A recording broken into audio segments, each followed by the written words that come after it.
So let's come down to some other fun stuff that Midas has given us, and I apologize that a lot of these displays and these buttons are a little overexposed with my iPhone camera, but we'll see that we've got 8 VCAs, and for instance, this one says snare hat. And I've already assigned some channels to it, and I'll go over in a second how to assign channels to it. But we'll notice that right over here we've got a bank of 8 faders selected as something. Now if I'm going to hit and select this particular VCA, when I select it, you'll watch that everything changes, and now it has deployed the channels that are under that VCA over here into this zone. So more or less I can access these channels no matter what bank I'm in. If I deselect, then we're going to come back to whatever bank I was on, and we'll notice that this is not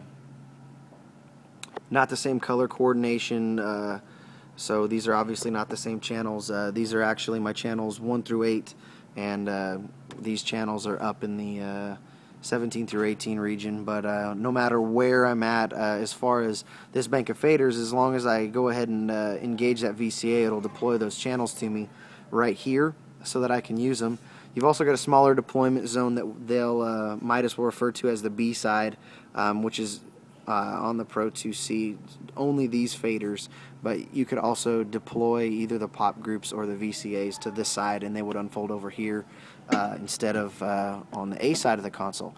Now to add one of these contributions, you would simply hold this down until you get this flashing black deal there, and I'm out of hands, but you would then just press the applicable select buttons for the channels that you want to be a contribution to this VCA while holding this down, and then as soon as you let go, those particular channels would now be assigned to it.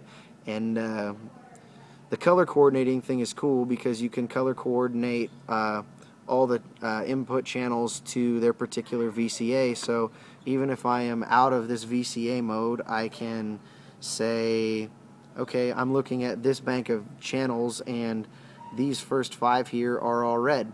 So I would know that because they're red, they would apply to either A, this red VCA, or this red pop group.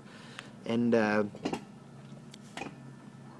not get too carried away or explain to you before we get too far off, a pop group simply is very similar to a VCA. It's just a deployment zone. I can assign a group of channels to a pop group and use them to deploy over here.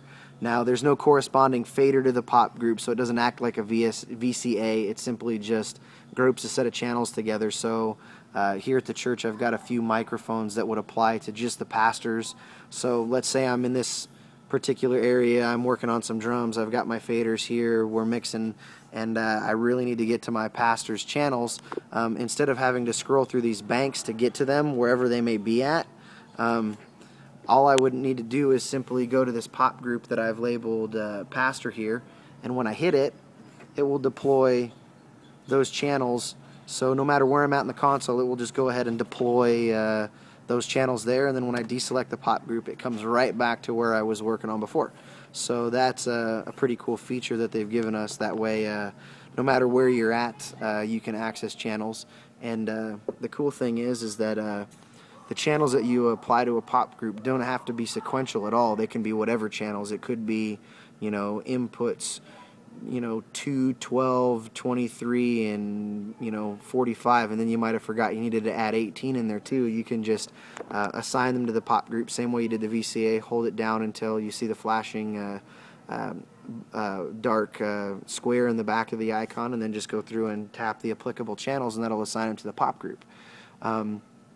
So what I've done is all the things that I have VCA'd, obviously by engaging the VCA I can get to my guitar channels no problem, my bass channel no problem, all of my tom channels no problem. Now there's a few things I don't VCA, like those pastors mics, a couple of horn microphones that I have, some effects returns and things like that, and I've set those up on pop groups, so no matter where I'm at in my fader bank here, if I need to get to my effects returns, I just hit this, and then I get to my effects returns. And the same way as with the VCAs, I can color coordinate channels with my pop groups, so I know based on color that these particular things would be an effect return as opposed to anything else because I told them to be that color.